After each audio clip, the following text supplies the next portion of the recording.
para hoy los había dejado pensando en el afelio y el perihelio. ¿Se acuerdan?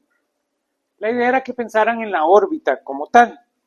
Entonces, si tenemos una órbita que ahora es elíptica,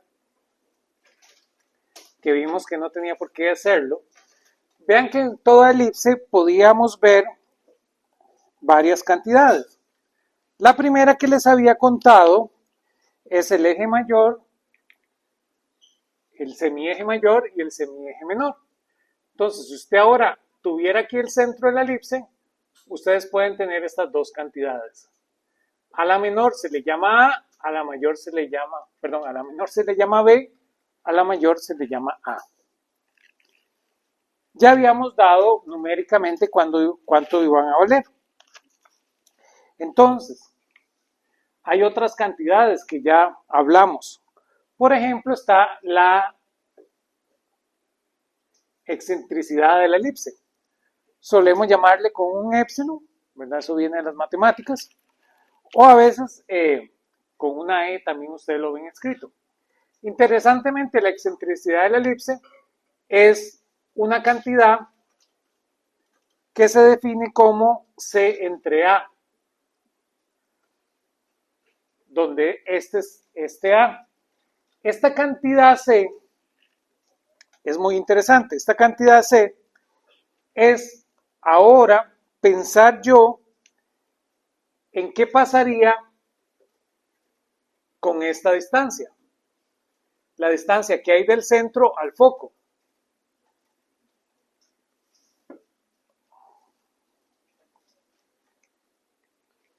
Entonces, esa distancia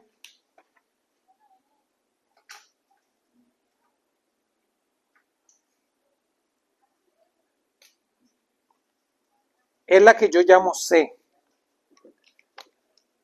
Pero claro, por simetría de la elipse, esa distancia, la que queda aquí, es A también. Entonces, C realmente ustedes lo pueden definir en términos de A, porque A cuadrado tiene que ser igual a C cuadrado más B cuadrado. De tal manera que C cuadrado es A cuadrado menos B cuadrado. Entonces, claro, la excentricidad de la elipse también la pueden ver como la raíz de A cuadrado menos B cuadrado entre A.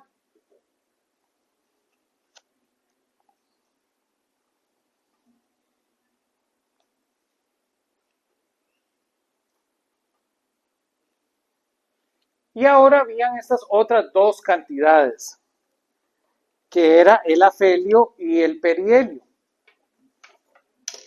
Entonces, el afelio es pensar ahora con respecto al foco donde está el Sol. Entonces, el perihelio es la distancia aquí, le voy a llamar R de P, en la cual la Tierra está más cerca del Sol. Entonces, perihelio, la palabra viene del griego, donde peri es cercano y helio es Sol. Entonces, es cercano al Sol. Esa es la posición de perihelio. Vamos a tener una posición de afelio, que básicamente es esta que está aquí. A ese le llamamos R sub A, que ese va a ser el radio de afelio. Entonces, el radio de perihelio y el radio de afelio, donde pensamos en la posición, afelio es lejano del Sol, y ellos se pueden definir a partir de estas cantidades. Vean, por ejemplo, que el radio de perihelio va a ser igual a A de 1 menos la excentricidad. Y de ahí puedo definir también el radio de afelio. Vean que el de afelio simplemente es 2A menos el de perihelio. Entonces vean que en ese caso simplemente va a ser A de 1 más E. y ese es el radio de afelio. ¿No? Viene simplemente de restarle a 2A el radio de perihelio, eso les da el radio de afelio. Y esas son cantidades de las cuales comentamos para la elipse.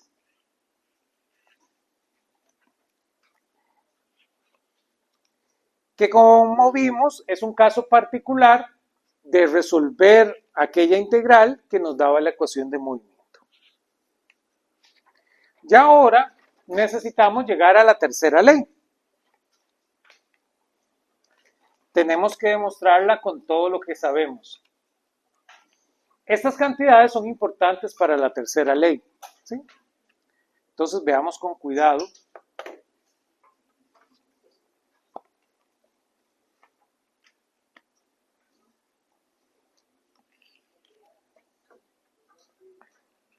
¿Qué pasa con la tercera ley?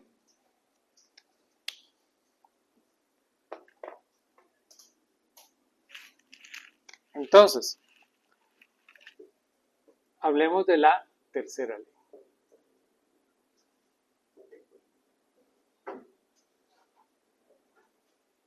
De Kepler. Entonces, vamos a recordar la segunda ley, que ya la habíamos demostrado. Entonces, recordamos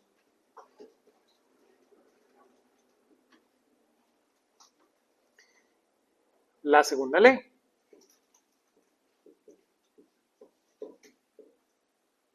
Donde la derivada de A con respecto a T iba a ser igual a LZ entre 2M.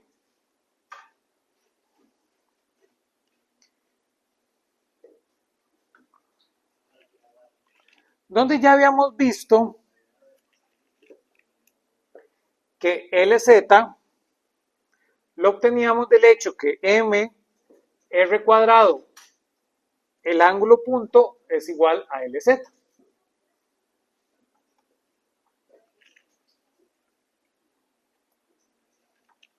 Entonces ahora lo que vamos a buscar es ver cómo se ve esta integración. Vean que yo puedo integrar para el tiempo.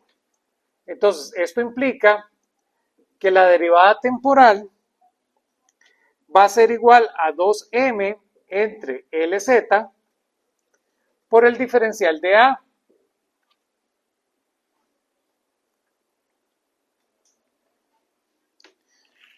Y de aquí puedo obtener el periodo, porque si yo ahora hago la integral en una vuelta, es exactamente el periodo. El tiempo que se consume en dar una vuelta es exactamente el periodo. Entonces, si yo hago esta integral en una vuelta, aquí voy a poder recuperar el periodo. Esto lo sé porque la ley de Kepler es la ley de los periodos. Entonces, por eso, a partir del tiempo, lo voy a tener que reexpresar como un periodo. Entonces, lo integramos en una vuelta.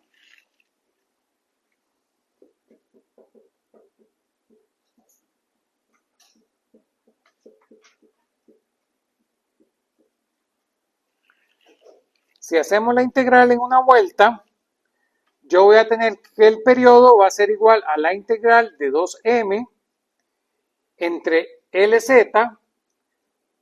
por el diferencial de área. Pero vean que 2M entre LZ sigue siendo una constante. Entonces, esto es igual que 2M entre LZ por la integral del diferencial de área. Pero como ahora sé exactamente cuál es el área, yo puedo computar esa integral. Entonces yo necesito este resultado de la primera ley. Sin ese resultado no sé cuánto vale esta integral, ¿lo ven? Entonces, como la órbita que se define es una elipse, la integral es el área de una elipse. ¿Cuál es el área de la elipse? Pi AB. 2M entre LZ de pi AB, que es el área de la elipse. Claro, ahora sustituimos porque fue lo que acabamos de hacer la clase anterior. Nosotros sabemos cuánto vale A y cuánto vale B a partir del lagrangiano, a partir de las ecuaciones del movimiento. Entonces, sustituyendo el valor de A y de B,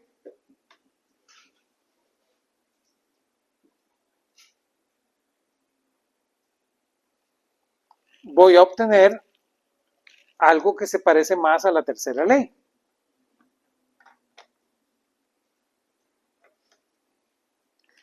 Entonces, si hago esa sustitución,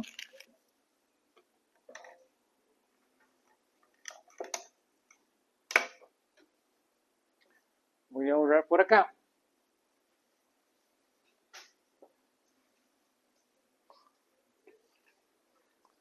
Vean que eso se ve como que el periodo va a ser igual a pi k raíz de m medios por e a la menos 3 medios.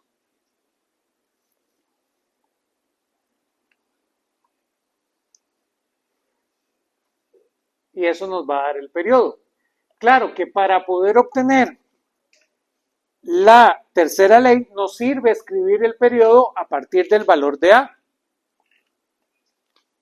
Entonces, nosotros teníamos que A era igual a K entre 2 veces la energía. Entonces puedo sustituir este resultado aquí. Esto implica entonces que nuestro periodo va a ser igual a pi por K por la raíz de m medios por E. Pero entonces vean que E no es más que K entre 2A. Entonces yo voy a tener aquí K entre 2A elevado a la menos 3 medios. Vean que le puedo dar vuelta de tal manera que el periodo va a ser igual a pi k por la raíz de m medios de 2a entre k ahora elevado a la 3 medios.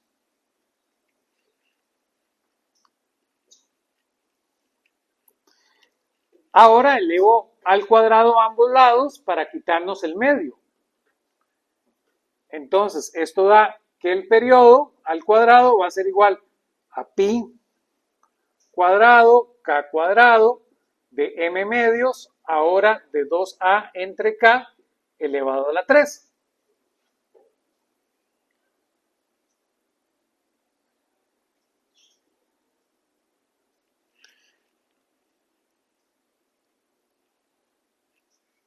Y ahora puedo cancelar. Vean que me va a quedar aquí k al cubo, se cancela con este k cuadrado, me queda 2 al cubo que se cancela con este 2, de tal manera que el periodo al cuadrado va a ser igual a 4 pi cuadrado de m entre k por a al cubo. Y me queda esta relación.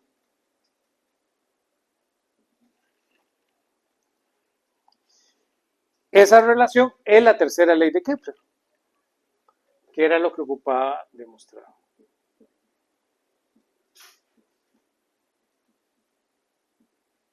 ¿Lo ven? La tercera ley de Kepler me dice que el cuadrado del periodo es igual al cubo de esa distancia. Hay un pequeño pero ahí, porque vean que esto realmente, la verdadera ley de Kepler es con el eje mayor, con el semieje mayor. Kepler la enunció con respecto al radio. ¿Lo ven? A la distancia que hay entre, la distancia promedio que hay entre la Tierra y el Sol. Entonces, precisamente era con respecto al cubo. Antes de eso, quiero que vean qué fue lo que hicimos, ¿verdad? Matemáticamente, ¿qué es lo que hicimos para obtener la tercera ley de Kepler? A partir de las ecuaciones del movimiento de Lagrangiano, obtuve dos leyes, dos ecuaciones diferenciales. Una para el ángulo, una para el radio. Agarré la del ángulo y con esa demostré la primera ley de Kepler. La segunda ley de Kepler, ¿se acuerdan? La segunda ley de Kepler es esto. ¿Sí? Eso lo obtuve de la ecuación diferencial para el ángulo. De la ecuación diferencial para la posición, obtuve la segunda ley de Kepler. La primera ley de Kepler. Ahora lo que hice fue juntarlas. Tal vez no está muy visible dónde las junté. Yo tengo aquí, esto es la segunda ley de Kepler. Y sustituí el valor de A, ¿lo ven? Yo tengo el periodo, sustituyo el valor de A y de B. Pero A y B yo lo obtuve a partir de la primera ley. ¿Lo ven? ¿Cuánto vale físicamente A y B? Lo obtuve de la ecuación diferencial para el radio. ¿Lo ven? Entonces, realmente lo que estoy haciendo es combinando la ecuación diferencial del ángulo con la ecuación diferencial del radio al sustituir el valor de A y de B. Entonces, eso es la tercera ley de Kepler. Simplemente la combinación de las dos ecuaciones diferenciales. ¿Lo ven? Y eso es, por eso son tres relaciones de Kepler, tres leyes de Kepler, que de esa manera la demuestra el conocimiento que tenemos de las leyes de Newton. Como les decía, originalmente la ley de Kepler está propuesta que el cuadrado del periodo es proporcional al cubo de R.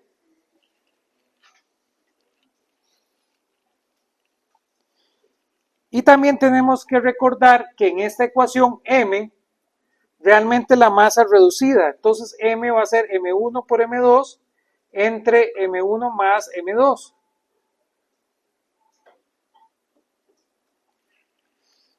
Y que K realmente es G por M1 M2. Entonces, ya aplicado para el problema planetario, hay que recordar estas dos cositas,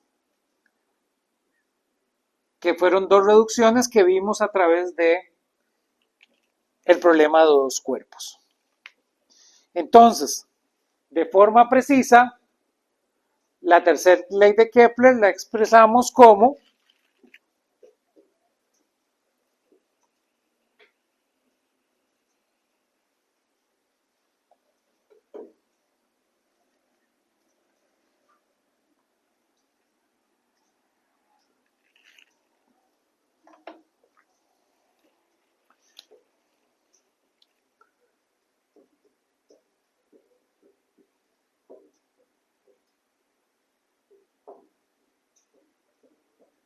en forma,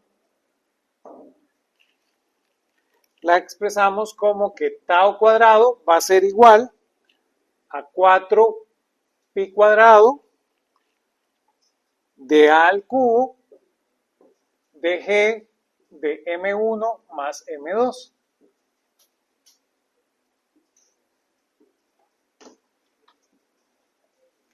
Es muy interesante. Esta ley nos permite obtener un montón de cosas. Esta ley nos permite obtener la masa de los objetos. ¿Lo ven? Si usted tiene un objeto orbitando alrededor de un cuerpo, usted solo con medir el periodo y la distancia a la que está ese cuerpo puede saber cuál es la masa de ese cuerpo. ¿Lo ven? Entonces, esta es una forma que nos permite para medir la masa. También nos permite medir distancias. Si usted ve cómo es la órbita, usted puede saber a qué distancia está ese objeto. Entonces, ya en la parte práctica, en lo que se conoce como mecánica celeste, es una relación que nos da muchísima información, lo cual nuevamente no es coincidencia, es porque logramos mezclar las dos ecuaciones del movimiento, ¿verdad? Que eso nos da más información sobre el sistema. Y por eso se vuelve bastante interesante. Hay un resultado que tal vez pasa inadvertido, que nuevamente, que es un resultado que es bastante interesante en la mecánica celeste. El tema de que las órbitas sean cerradas.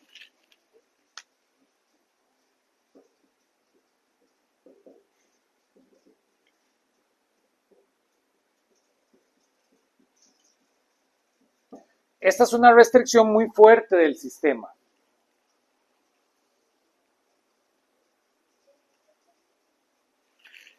Realmente no todas las fuerzas centrales tienen órbitas cerradas.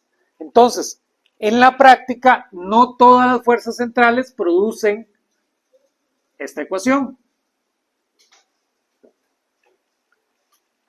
Esta ecuación tiene esa necesidad de ser una órbita cerrada. ¿Sí? Esa restricción yo la puedo ver a partir de una condición. Entonces, la condición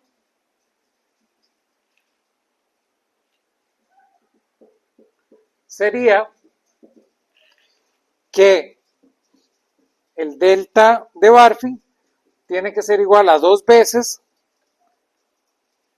la integral desde el radio menor hasta el radio mayor de LZ entre R cuadrado dividido entre la raíz de 2M de E menos V menos LZ al cuadrado R a la menos 2. Y realmente si ustedes integran eso, eso les queda que es 2pi de N1 entre N2.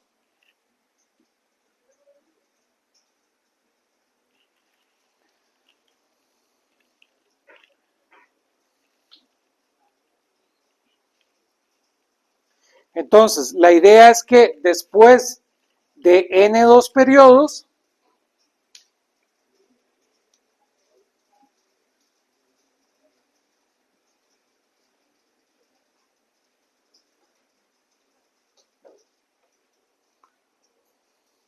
la partícula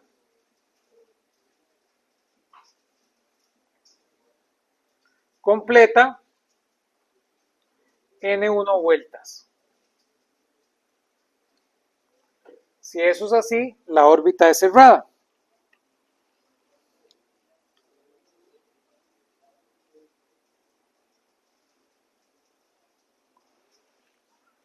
Lo que es interesante es que si V en función de R, yo la puedo ver como proporcional a R a la N más 1, es una R.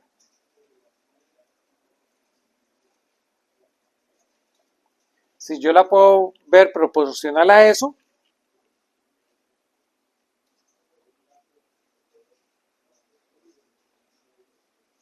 se puede probar que N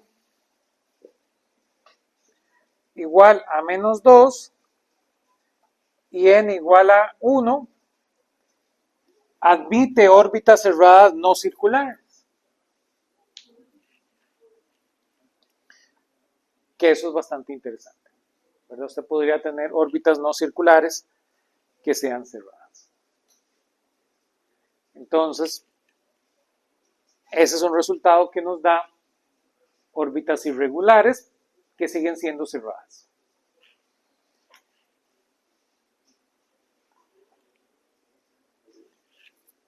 ¿Cuál se refiere a órbitas irregulares? Uh-huh. pueden ser, esas dos admiten soluciones irregulares muy, muy interesantes. Sí, son posibles. Hay objetos que orbitan de esa manera. Por ejemplo, uno famoso es que ustedes tengan aquí el círculo y ustedes pueden tener aquí una oscilación.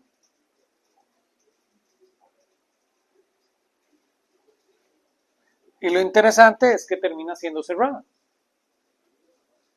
Hay veces que necesita más de una vuelta, ¿lo ven? Es válido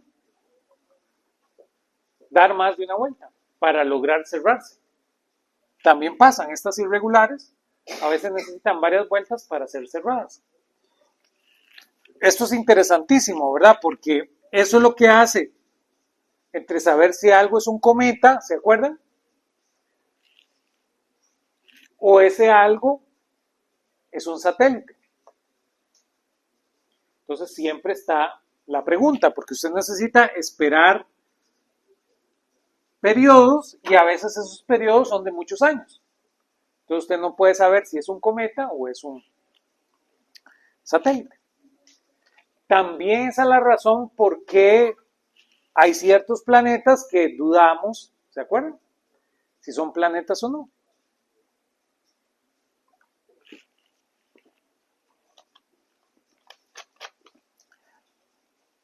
Usted necesita que la órbita sea cerrada y sea elíptica.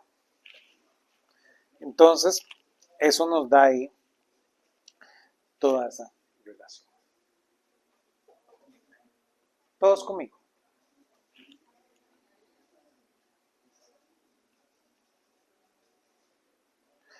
Podemos hablar ahora de un resultado muy, muy interesante de lo que acabamos de hablar. Este resultado es lo que se llama el teorema del virial. El teorema del virial es un poquito estadístico, pero es muy fuerte dentro de la física.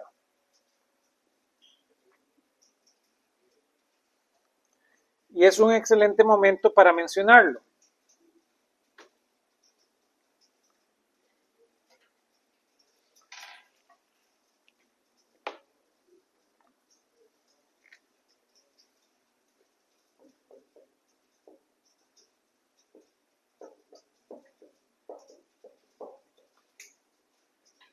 Es un excelente momento para mencionarlo porque el teorema del virial es un resultado de la mecánica clásica, no es un resultado de la física estadística como tal, ¿lo ven?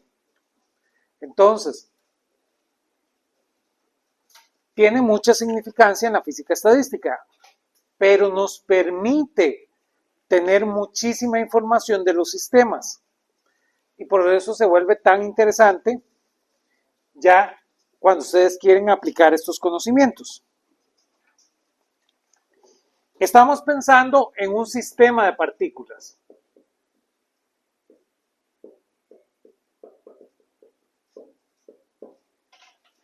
Entonces va a ser un estadístico, en el sentido tal vez no de física estadística, sino de una gran colección de datos.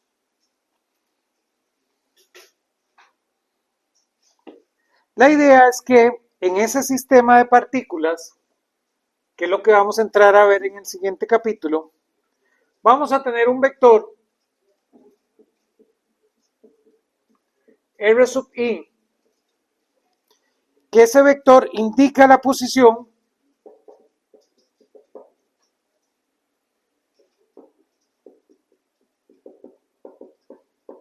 de la partícula i.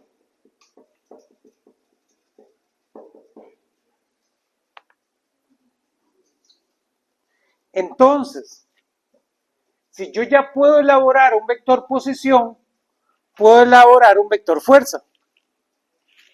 Entonces, esa partícula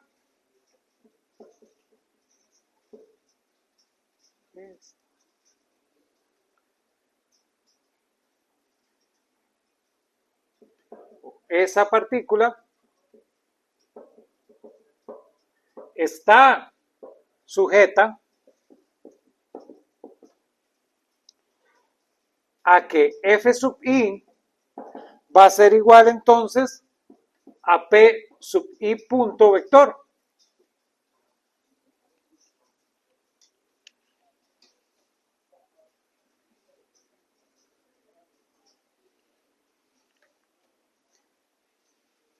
Para este caso puedo construir una función.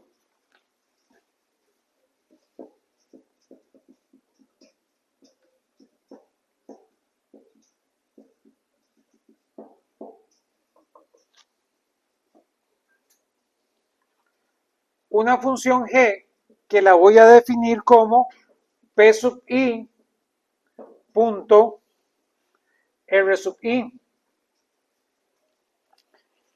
Como una visión, por decirlo de una manera, inspirado en el concepto de energía, ¿lo ven?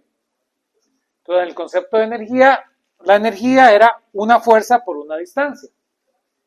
Como de alguna manera la fuerza está generada a partir del momentum, quiero ver si hay algo fundamental en este objeto.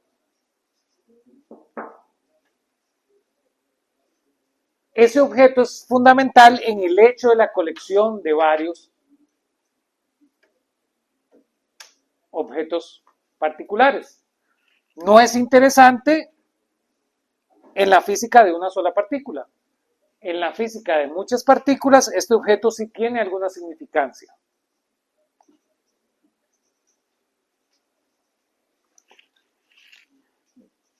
Vean que ahí tenemos convención de suma. Tenemos convención de suma en I. Ahora, como buenos físicos, quiero estudiar la evolución de este objeto. Entonces, yo lo que voy a calcular es cuánto vale la derivada de g con respecto al tiempo. No es coincidencia, es para reproducir aquí la fuerza, ¿lo ven?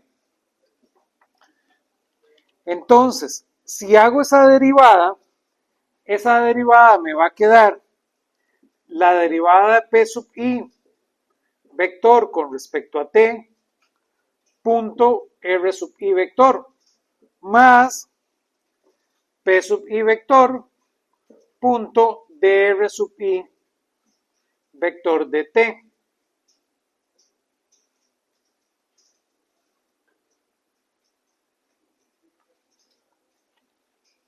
Pero ¿qué sucede? Este objeto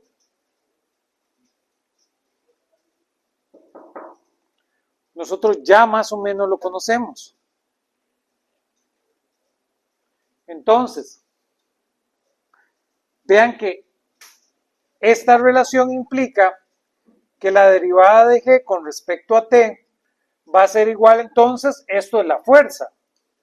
Eso es la segunda ley de Newton. Más este objeto que está aquí.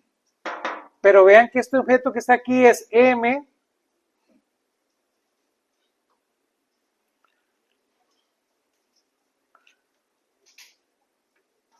o no. Ese objeto que está aquí es 1 entre m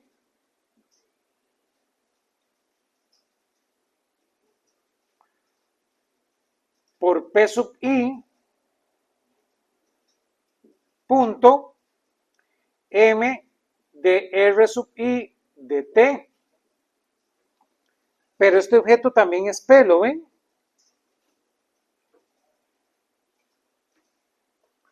Entonces, claro, esta relación se ve, voy a borrar por allá,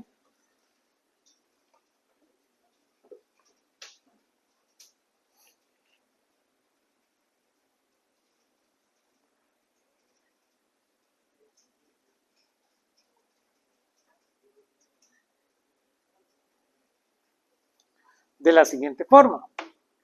Esta relación se ve como que dg de t va a ser igual a la fuerza sub I punto R sub I más P sub I punto P sub I entre M.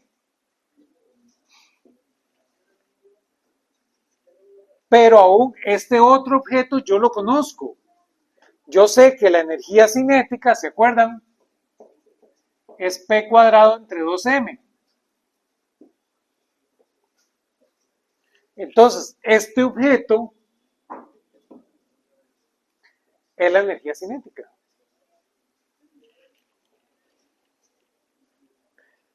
Formalmente, este objeto yo lo puedo ver como que dg dt va a ser igual a f sub i punto r sub i más 2 veces la energía cinética.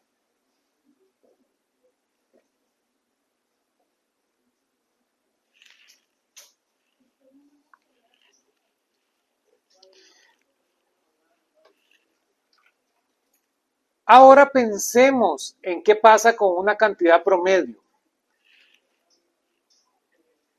Y van a ver por qué. Entonces, para una cantidad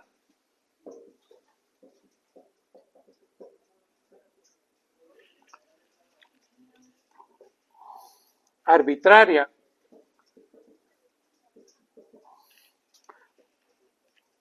el promedio temporal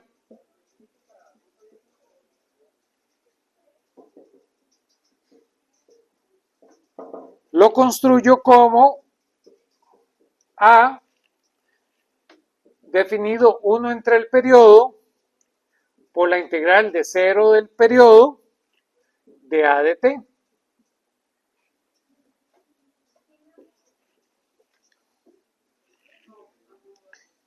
Entonces ahora yo quiero calcular el promedio en esta ecuación.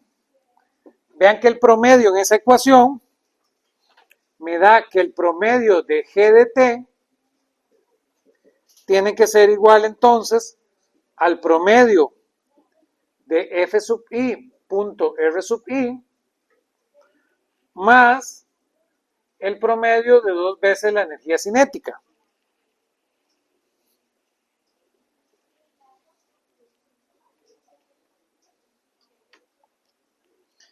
Y aquí es donde viene el resultado. Vean que este objeto, por primer teorema fundamental del cálculo, este objeto es una derivada en t, pero ahora lo integro en t. Entonces, ese me da un resultado interesante. Voy a borrar acá. Que ese en sí es el teorema del virial.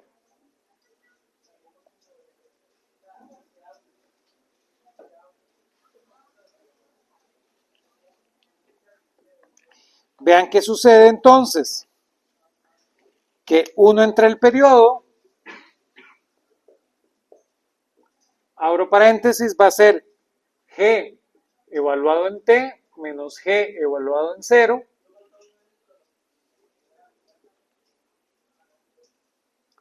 Perdón, g evaluado en el periodo. G evaluado en 0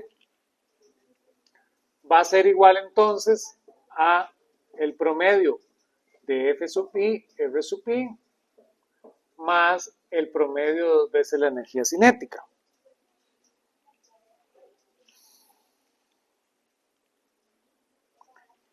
Y aquí es donde viene el resultado interesante, porque este resultado, cuando el periodo es muy grande,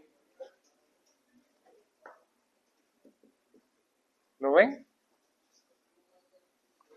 Ese resultado es 0. ¿Sí? Entonces, yo tengo en ocasiones que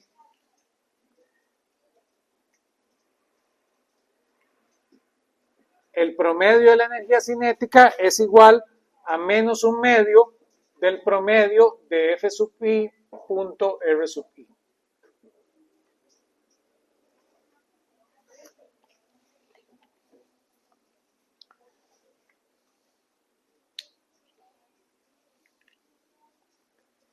Y eso que está ahí es el teorema del virial. Que el promedio de la energía cinética es igual a esa relación.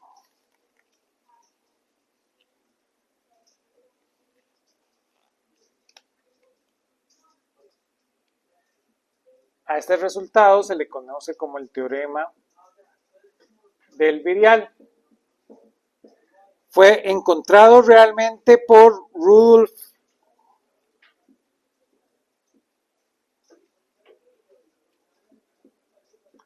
Clausius.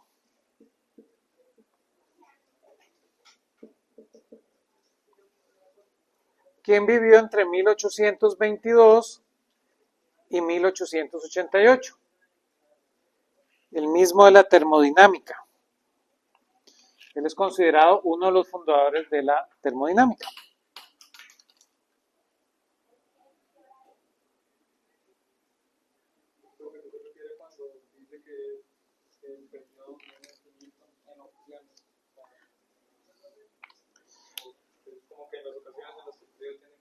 Ajá. Usted termina esperando largos tiempos. Técnicamente, al lado derecho se le llama el virial. Entonces, a ese objeto se le conoce como el virial.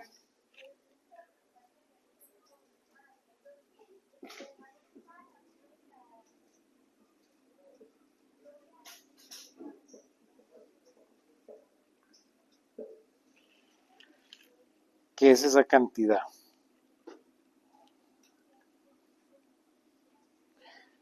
Pero se vuelve muy interesante cuando ahora lo que tengo es una partícula en un potencial central. Vean que ahora, para una partícula en un potencial central,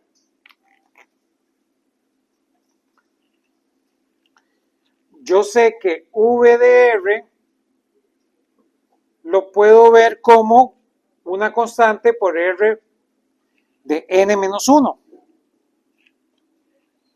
Entonces, esto implica que el promedio de la energía cinética va a ser igual a n+1 medios de la energía potencial.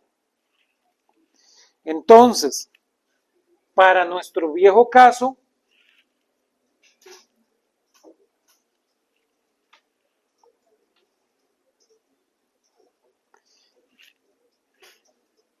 perdón, aquí es n+1.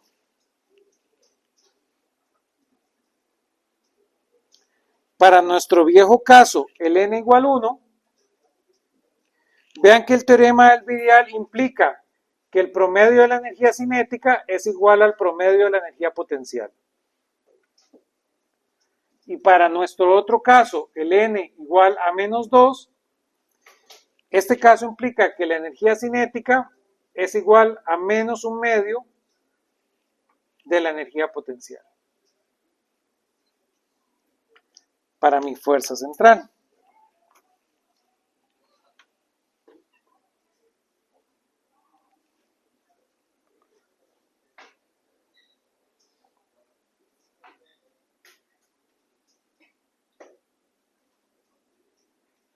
Entonces, para el oscilador armónico,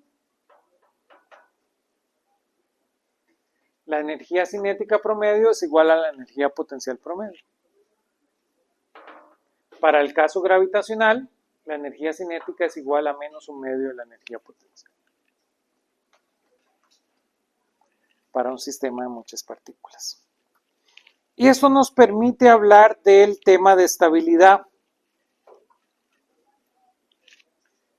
que es el tema con el que queremos terminar este capítulo.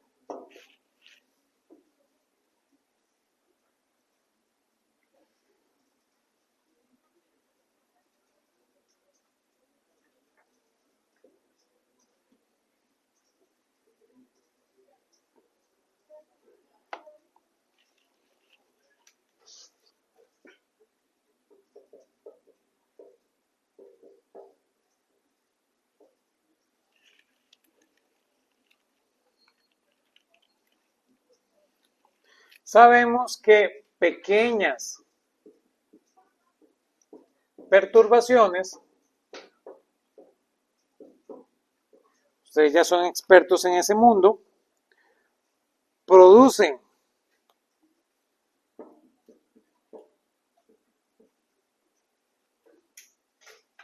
movimiento oscilatorio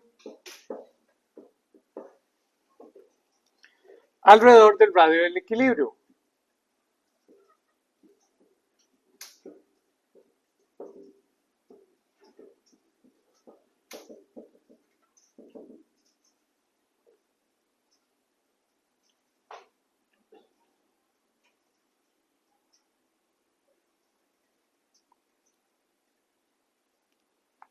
Entonces,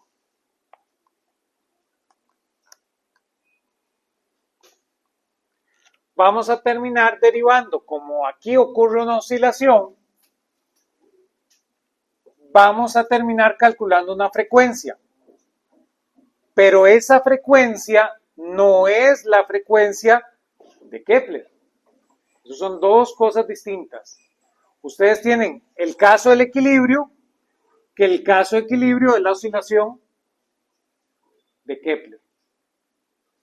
Pero ahora una perturbación va a añadir un movimiento oscilatorio. Entonces, de la tercera ley de Kepler, yo podría definir una frecuencia, que sería que omega cuadrado es igual a K entre mR0 al cubo. Pero la frecuencia que voy a obtener no es esta. ¿De acuerdo? Esa es la frecuencia de la órbita.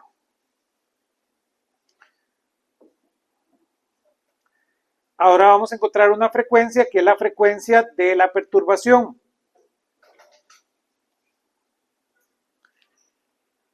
Entonces, vamos a perturbar alrededor de R0, que es el radio del equilibrio. Vean que la idea es ver que R va a ser igual a R0, que es igual a LZ cuadrado entre MK. Y ahora sustituyo este resultado en mi ecuación diferencial, en la ecuación del movimiento planetario, ¿se acuerdan?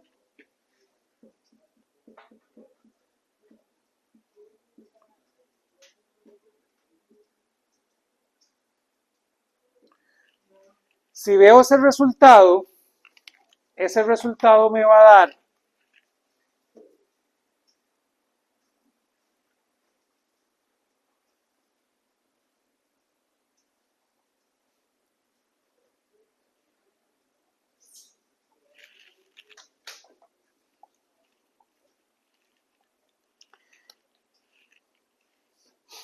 que M R punto punto tiene que ser igual a LZ cuadrado entre M R al cubo menos K entre R cuadrado.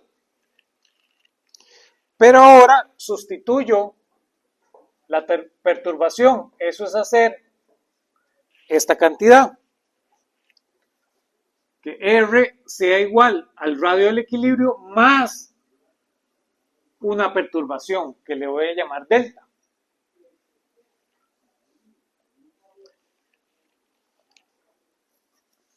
Vean que eso me va a generar una ecuación diferencial para delta. Como R es una constante, la segunda derivada de R es 0.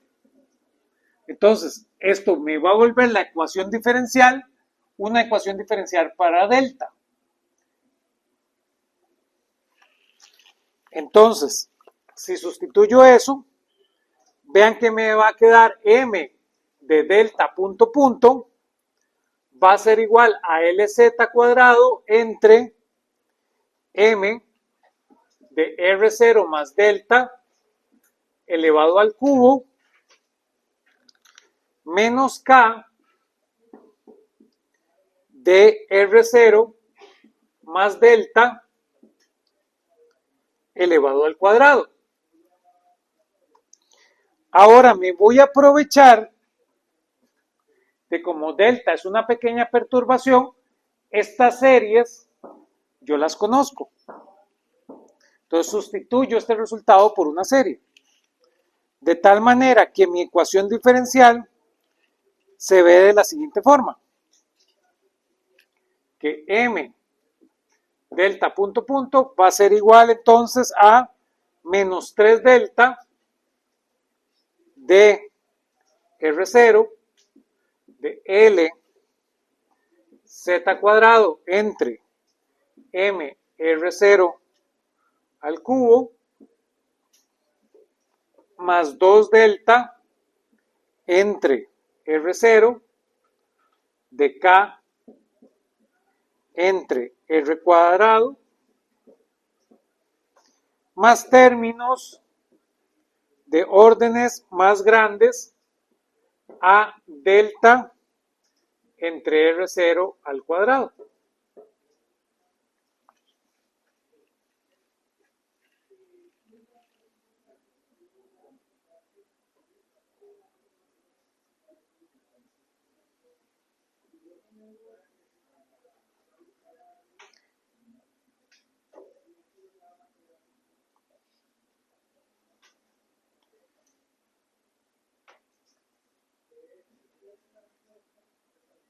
Pero vean que ahora podemos relacionar estos dos por lo que sabemos de K. Entonces, esta ecuación diferencial se vuelve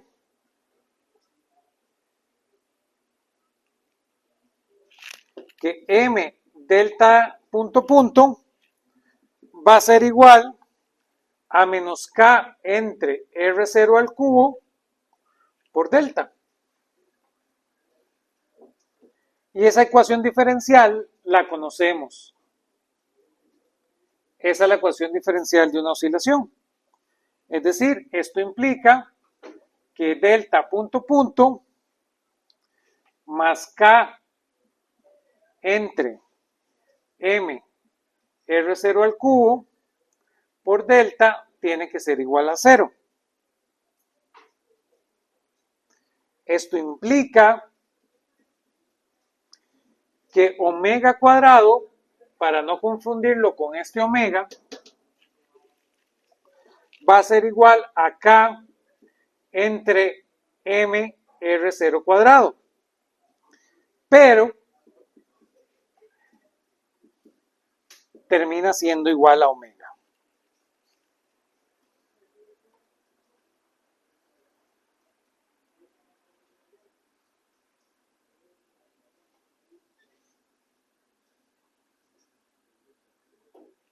Entonces, cuando ocurre esto, decimos que la órbita es estable. Porque la frecuencia de la perturbación es igual a la frecuencia de la órbita.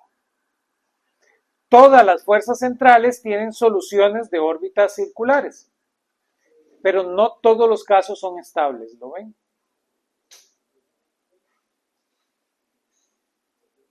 Realmente solo si n es igual a menos 3, hay estabilidad.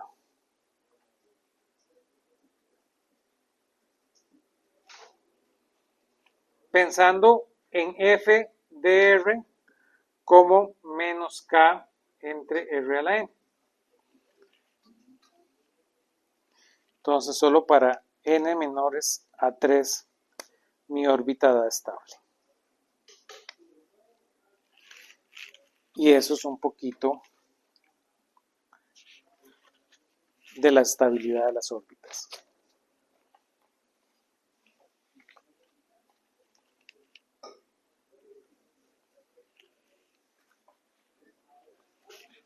Preguntas. Vean que de una vez, con esto termina este capítulo de mecánica celeste. Este capítulo no responde muy bien a la pregunta, por eso les contaba que aparece el caos, de la estabilidad de la órbita.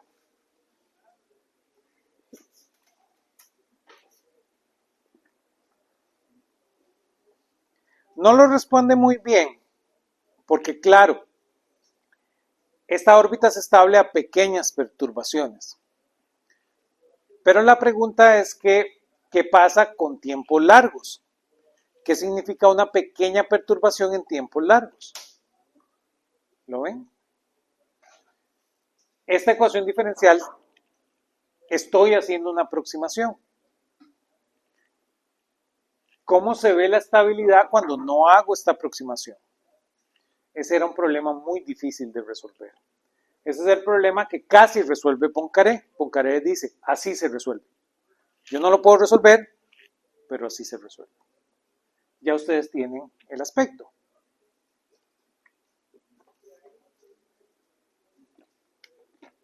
Ustedes saben que lo que sucede es que observan una no linealidad en el proceso.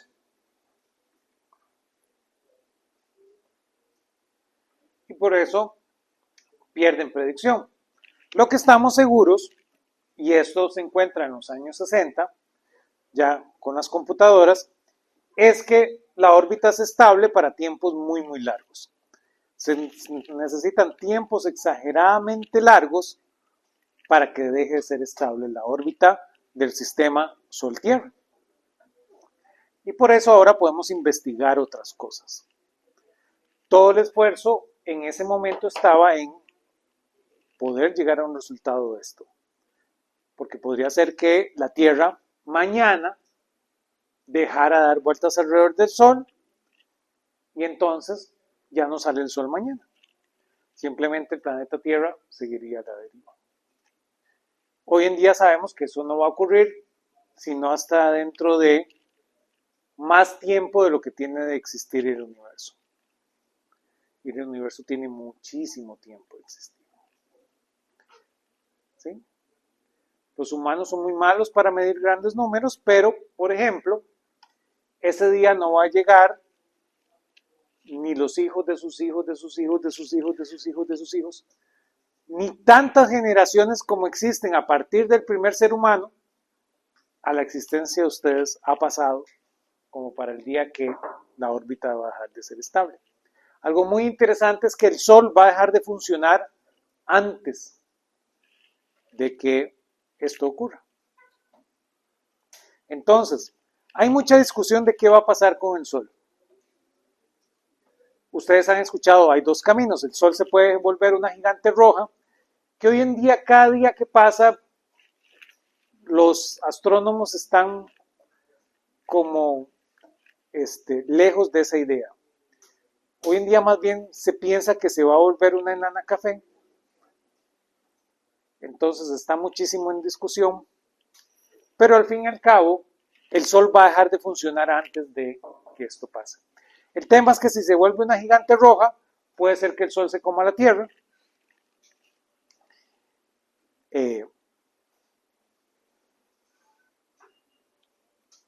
Y si se vuelve una enana café, deja de alumbrar. Entonces ustedes no reciben energía del Sol. Entonces es más problemático hoy en día saber qué va a pasar con el Sol que este tema de las órbitas. Pero para esto falta muchísimo tiempo. ¿Sí? Y estamos en un buen momento porque sabemos más de cómo hacer soles que probablemente de lo que sabemos de movernos de un planeta a otro. Entonces probablemente podamos encender el Sol nuevamente que podernos mover a otro planeta, a otra órbita estable. Entonces, por eso no nos preocupa tanto. ¿Qué vamos a hacer ahora en el curso? Vean que ahora vamos a ir a sistemas de partículas. Ya hemos topado 2 veces con ese camino y no podemos parar la discusión. Ya vimos cómo teníamos el problema de 2 cuerpos. El siguiente paso sería estudiar el sistema cuando tenemos más cuerpos. Yo ya les dije cuál es el camino. El camino es a través de ver teoría perturbativa aquí. Pero queremos llegar ahí donde se observa eso. Entonces vamos a necesitar hablar de sistemas de partículas, que eso es exactamente el próximo capítulo. Cuando hablamos de sistemas de partículas nos aparece algo muy interesante, que siempre es la discusión. Vamos a hablar de sólidos, pero hablamos de sólidos en el sentido de la palabra matemática, ¿sí? No en el sentido de estados de la materia, porque en esta discusión terminamos aprendiendo que no existen estados de la materia, solo hay un único estado de la materia. Los estados de la materia son una cuestión muy bonita, una cuestión muy lúdica para entender algo que no entendemos. Pero en la práctica no existen estados de la materia. Si ustedes van al Amazonas, ustedes sacan una piraña, ustedes sacan una anaconda, ustedes en ningún momento sacan un líquido, ustedes en ningún momento sacan un sólido a cómo se entienden estados de la materia. ¿De acuerdo? Menos sacan un gas y menos aquellos bichos extraños que hay gente que quiere decir que existen, ¿verdad? Ustedes no sacan un chupacabras, no sacan un plasma, no hay tal cosa como esos alimañas, ¿sí? Entonces, eso es muy de cuidado. Vamos a ver qué es lo que terminamos son con elementos fluidos. Lo único que hay en la naturaleza son fluidos. Los sólidos, los gases y los líquidos son un mismo fluido. Simplemente tenés condiciones de cómo observarlos. El mejor ejemplo de esto es el avión cayendo. Para el avión cayendo, el mar es tan sólido como una roca, porque la dureza de los sólidos tiene que ver con lo cristalino que son los sólidos, con lo puro que son los sólidos. Entonces, para el avión, el mar es un sólido más duro que la Tierra, porque la Tierra es menos cristalina. ¿Lo ven? Para el avión cayendo, ustedes pueden hablar de los 3 estados de la materia y todas las cosas bonitas que le enseñaron en la escuela. Para el avión, el mar es totalmente sólido. Por eso podemos aterrizar aviones en el mar. Por eso los aviones viajan alrededor de la costa. Por si hay alguna emergencia, poderlo aterrizar. Porque para la velocidad que lleva el avión, el movimiento de las partículas es tal que el agua se comporta como un sólido. ¿Lo ven? Igual, ustedes van al desierto ahí de Arizona, van al Gran Cañón. En el Gran Cañón ustedes tienen 2 rocas, el sólido por perfección, que ustedes les han enseñado a la saciedad que eso es el sólido. Ustedes tienen 2 rocas, una encima de otra, y se ven como 2 pelotas de helado. ¿Por qué? Porque se derriten, a como se derrite cualquier helado. Si usted espera el suficiente tiempo para 2 rocas, esas 2 rocas son fluidas. Las ventanas. Todas las casas viejas traquean. Todas las casas viejas traquean porque las ventanas se han ido derritiendo. El vidrio, ese sólido, es un fluido como cualquier otro. La ventana se va derritiendo y si ustedes tienen casas muy viejas, en la parte de arriba de la ventana ya no hay ventana. Ya se derritió completamente. Eso es todo un tema para los vitrales. Hoy en día es un campo de investigación cómo preservar los vitrales, porque son un fluido a como cualquier otro fluido, ¿lo ven? Entonces, claro, a los niños ustedes les cuentan, hay 3 estados de la materia. Ya ustedes están creciendo en la física. Entonces, claro, lo que vamos a hacer el siguiente tema es darnos cuenta de que esa distinción no importa. ¿Lo ven? Cuando yo me doy cuenta que el sistema de partículas nada más son la posición de las partículas y ya. Si yo quiero definir algo de esto, tengo que hablar de la viscosidad del material y cuál es mi velocidad con respecto al material. ¿Lo ven? Saber si algo es en esta versión lúdica de líquido, gas y sólido tiene que ver con mi marco de referencia. ¿Lo ven? Cómo yo me muevo con respecto al objeto. Entonces yo estoy afectando al objeto según la velocidad que tengo. Para el avión, como él va muy rápido, el agua es un sólido. Si el avión se pone muy lento, es un líquido y vuelve. El avión flota en el aire. ¿Lo ven? Por eso el avión no se cae.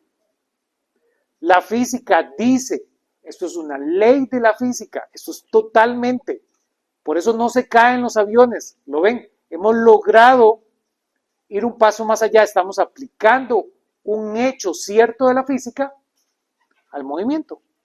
El avión va flotando, porque para el avión el aire es un líquido y el avión es menos denso que el aire, el avión flota. ¿Lo ven? En decisión única y exclusivamente del avión. El avión cambia su velocidad respecto al aire y él logra en ciertos momentos hacer comportarse al aire como un líquido y él flota. Y a veces lo hace comportarse como un gas y él ya no flota. ¿Lo ven? Y esa es la belleza del asunto. ¿Sí? Pero claro, usted necesita saber un montón de matemáticas para entender esto. De eso palidece la física, ¿verdad? Que eso es lo que queremos aprender en el siguiente capítulo. ¿Sí? Piensen un poquito en eso y con eso empezamos la próxima clase.